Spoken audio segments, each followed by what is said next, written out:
प्यारे बच्चों, नमस्कार। आज की हिंदी कक्षा में आप सबका स्वागत है। कक्षा है 8वीं और पाठ है मेट्रो रेल का सुहाना सफ़र। इसका एक भाग आप सबने पहले देखा होगा, तो ये दूसरा भाग है। अगर आप पहला भाग देखना चाहते हैं तो उस वीडियो का लिंक आपको इसके डिस्क्रिप्शन में मिल जाएगा, आप वहाँ से देख सकते हैं। और आज हम उससे आगे बात करेंगे। हमारा चौथा प्रश्न है, निम्नलिखित प्रश्नों के उत्तर 3-4 पंक्तियों में दें। तो इस भाग का पहला प्रश्न है, मेट्रो स्टेशन आम स्टेशन से किस प्रकार भिन्न है? इस प्रश्न का उत्तर है, मेट्रो स्टेशन आम स्टेशन से कई बातों में भिन्न है। यहाँ की साफ सफाई और सजावट काफ़ी प्रभावित करने वाली होती है। आम स्टेशन के मुकाबले पर यहाँ सुरक्षा प्रबंध ज़्यादा कड़े होते हैं। गाड़ियों के समय का भी बहुत ध्यान रखा जाता है। तो इस तरह से कुछ बातों को लेकर जो हमारा मेट्रो स्टेशन होता है वो जो हमारे आम रेलवे स्टेशन हैं उनसे थोड़ा सा अलग होता है, भिन्न होता है। दूसरा प्रश्न है, टोकन, स्मार्ट कार्ड और पर्यटक कार्ड में क्या अंतर है?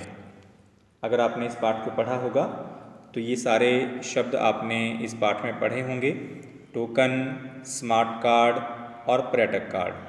तो अब इन तीनों में अंतर क्या है? प्रश्न ये है। तो इस प्रश्न का उत्तर है, एक बार सफ़र करने के लिए टोकन लिया जाता है। जिन यात्रियों को हर रोज़ सफ़र करना पड़ता है वह एक बार स्मार्ट कार्ड खरीदकर उससे बार बार सफ़र कर सकते हैं। और पर्यटक कार्ड 1 से 3 दिन की यात्रा करने के लिए पर्यटकों के लिए होता है। तो इस तरह से बहुत बारीक सा अंतर है इन तीनों में, टोकन, स्मार्ट कार्ड और पर्यटक कार्ड में। अगला प्रश्न है, मेट्रो गाड़ी के स्वचालित द्वारा जाने और निकलने में किन किन बातों का ध्यान रखना चाहिए? तो अगर आप स्टेशन पर हैं और मेट्रो गाड़ी में सफ़र कर रहे हैं तो आपने पढ़ा होगा कि मेट्रो गाड़ी के जो द्वार होते हैं, दरवाजे होते हैं, वे स्वचालित होते हैं, ऑटोमेटिक होते हैं, अपने आप खुलते हैं, अपने आप बंद हो जाते हैं। तो अगर आप उन स्वचालित दरवाज़ों का, द्वारों का प्रयोग कर रहे हैं तो उनका प्रयोग करते समय आपको किन किन बातों का ध्यान रखना चाहिए? तो उत्तर है, मेट्रो गाड़ी के स्वचालित द्वार के द्वारा जाने और निकलने में कुछ बातों का ध्यान रखना चाहिए।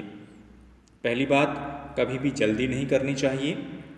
दरवाज़ों के पूरी तरह खुल जाने का इंतज़ार करना चाहिए। दरवाजे से सटकर कभी खड़े नहीं होना चाहिए। दरवाजे से दूरी बनाकर खड़े रहना चाहिए।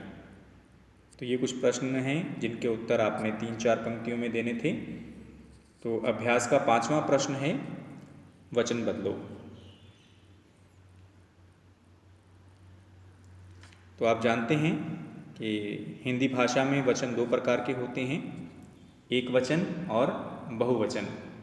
आपको प्रश्न इस तरह से आता है कि आपको एक शब्द दिया गया होता है जो कि एक वचन होता है, आपने उस शब्द के बहुवचन लिखने होते हैं। उदाहरण के लिए यहाँ पर कुछ शब्द दिए गए हैं।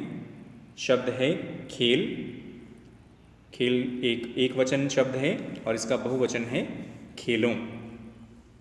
दूसरा शब्द है पंक्ति, पंक्ति का बहुवचन पंक्तियाँ। शब्द है वृद्ध, वृद्ध का बहुवचन वृद्धों। शब्द है स्टेशन जो कि एक वचन शब्द है और इसका बहुवचन है स्टेशनों। शब्द है सीढ़ी, सीढ़ी का बहुवचन सीढ़ियाँ। शब्द है खिड़की और खिड़की का बहुवचन खिड़कियाँ। तो इस तरह से ये कुछ उदाहरण हैं एक वचन शब्दों के और बहुवचन शब्दों के। हमारा अगला प्रश्न है, प्रश्न नंबर 6, इन वाक्यों में सर्वनाम शब्द पर गोला लगाएं। तो हमने छोटी कक्षाओं में पढ़ा है सर्वनाम की परिभाषा। तो ऐसे शब्द जो संज्ञा के स्थान पर प्रयोग किए जाते हैं ऐसे शब्दों को हम सर्वनाम कहते हैं। तो नीचे कुछ वाक्य दिए गए हैं और उन वाक्यों में से आपको सर्वनाम पहचानने के लिए कहा गया है। तो यहाँ पर मैंने पहले से गोले लगा कर रखे हुए हैं ताकि आपको समझने में पढ़ने में आसानी हो। वाक्य है, हम लाल किला देखने जाएंगे। तो इसमें से हमने सर्वनाम शब्द ढूंढना है और वो शब्द है हम। तो आगे चलें। तो जो दूसरा वाक्य है वो है, तुम्हें पता चल जाएगा। इस वाक्य में सर्वनाम है तुम्हें। अगला वाक्य है, मैं आपको गाड़ी में बैठाकर आता हूँ। तो इसमें एक से ज़्यादा सर्वनाम हैं। पहला सर्वनाम शब्द है मैं और दूसरा सर्वनाम शब्द है आपको। अगला वाक्य, उसने कहा चलो आपकी गाड़ी का समय होने वाला है। तो इसमें भी एक से ज़्यादा सर्वनाम हैं। पहला सर्वनाम शब्द है उसने और दूसरा सर्वनाम शब्द है आपकी। अगला वाक्य है, उसे कन्हैया नगर स्टेशन से अधिकारियों ने हमारे आने की सूचना पहले ही दे दी थी। तो इस वाक्य में भी एक से ज़्यादा सर्वनाम हैं। पहला सर्वनाम शब्द है उसे और दूसरा सर्वनाम शब्द है हमारे। तो इस तरह से आपको एक वाक्य दिया गया होता है और आपने उस वाक्य में से सर्वनाम शब्द की पहचान करनी होती है। इस तरह से आपको एक प्रश्न आ सकता है। अगला प्रश्न है प्रश्न नंबर 7। तो इसमें कुछ विरोधी शब्द बनाने का तरीका बताया गया है कि कुछ शब्दों के आगे हम अ लगाकर उसका विपरीत शब्द बना सकते हैं। जैसे हमारे पास शब्द है सीमित और सीमित के आगे हमने अ लगा दिया तो हमारा शब्द बन गया असीमित। इस तरह से बना हुआ शब्द असीमित सीमित का विरोधी शब्द है। तो इस तरह से कुछ शब्द ऐसे होते हैं जिनके आगे अगर हम अ लगा दें, आप इसे कह सकते हैं छोटा अ भी कह सकते हैं। छोटा अ लगा दें तो वो शब्द पहले शब्द का विपरीतार्थक या विरोधी शब्द बन जाता है। जैसे यहाँ पर हमारे पास एक शब्द है सुविधा, आप देख पा रहे होंगे। तो सुविधा के आगे अ लगा दिया, शब्द बन गया असुविधा। अब जो असुविधा शब्द बना वो सुविधा शब्द का विरोधी है।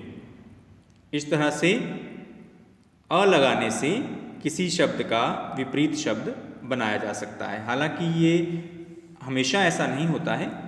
हमेशा किसी भी शब्द के आगे अ लगाकर हम उसका विरोधी नहीं बना सकते हैं, विपरीतार्थक शब्द नहीं बना सकते हैं। लेकिन कुछ शब्दों के मामले में ऐसा होता है कि उसके आगे अ लगा देने से उसका विरोधी शब्द बन जाता है। जैसे हमारे पास एक शब्द है सुर। सुर शब्द के आगे हमने अक्षर लगा दिया अ, हमारा शब्द बन गया असुर। तो जो असुर है वो सुर शब्द का विपरीतार्थक है। इसी तरह से शब्द है सहयोग। सहयोग के आगे हमने अ लगाया, शब्द बन गया असहयोग। इसी तरह से हमारे पास शब्द है भिन्न। भिन्न के आगे हमने अ लगाया और शब्द बन गया अभिन्न। तो नया शब्द पुराने शब्द का विपरीतार्थक है। अभिन्न भिन्न का विपरीतार्थक है। इस तरह हिंदी भाषा में कुछ शब्द हैं जिनके आगे अ लगा देने से हम उसके विपरीतार्थक शब्द बना सकते हैं। अगला प्रश्न है प्रश्न नंबर 8। निम्नलिखित मुहावरों के अर्थ बताकर वाक्य में प्रयोग करें। तो आप सब जानते हैं कि मुहावरों के साथ हम किसी भी भाषा को ज़्यादा रुचिकर, ज़्यादा रोचक, ज़्यादा खूबसूरत बना सकते हैं। तो यहाँ पर भी कुछ मुहावरे दिए गए हैं, साथ में उनके अर्थ हैं और फिर उसके बाद उन मुहावरों को वाक्यों में प्रयोग किया गया है। सबसे पहला जो मुहावरा है वो है दिल बल्लियाँ उछलना। इसका अर्थ होता है बहुत खुश होना। सर्कस में हाथी के करतब देखकर बच्चों का दिल बल्लियों उछलने लगा।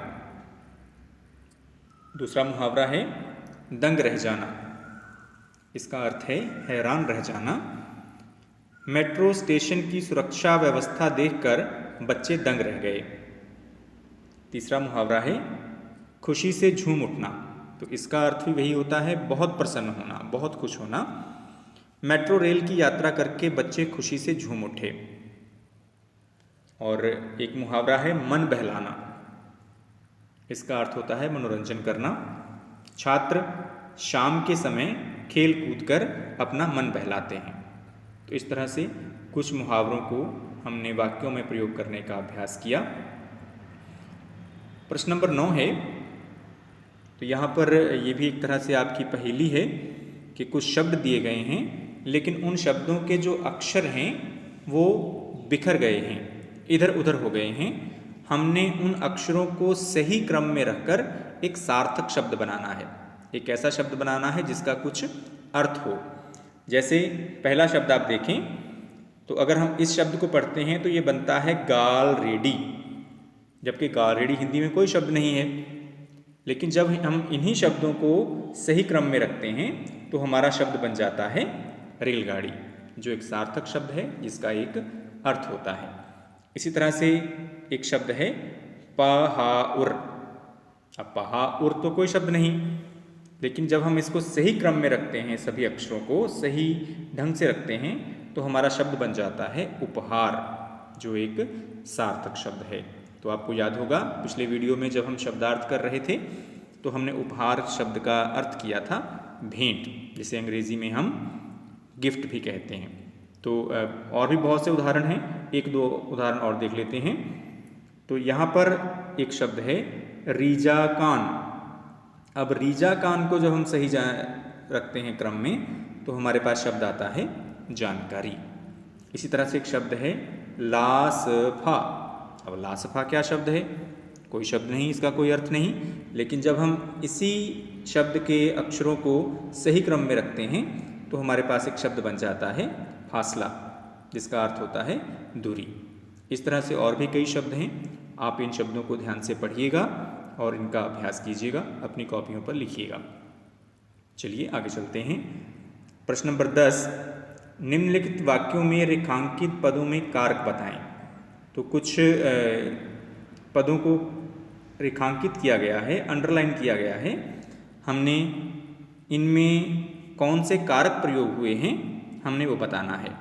तो उसके लिए भी आपका काम आसान कर दिया गया है कि नीचे जो चार ऑप्शन दिए गए हैं उनमें जो हरे रंग में ऑप्शन है वो इसका सही ऑप्शन है। तो आपने इसे भी ध्यान से पढ़ लेना है, क्योंकि आपको याद होगा कि आपको कारक के संबंध में पहले बता दिया गया था। इसलिए इसको अच्छे से पढ़ लेना है और अपनी कॉपियों पर लिख लेना है। तो आज के लिए इतना ही। तो उम्मीद है कि आपको ये लेसन पसंद आया होगा। तो इसे आपने अच्छे से पढ़ना है, अपनी कॉपियों पर लिखना है और अच्छे से याद करना है। तो अगर आपको ये वीडियो अच्छा लगे तो आप इस वीडियो को लाइक कर सकते हैं, अपने दोस्तों के साथ शेयर भी कर सकते हैं, और अगर आप चाहें तो इस चैनल को सब्सक्राइब भी कर सकते हैं ताकि इसी प्रकार के और वीडियोज़ भी आपको मिलते रहें। All the best.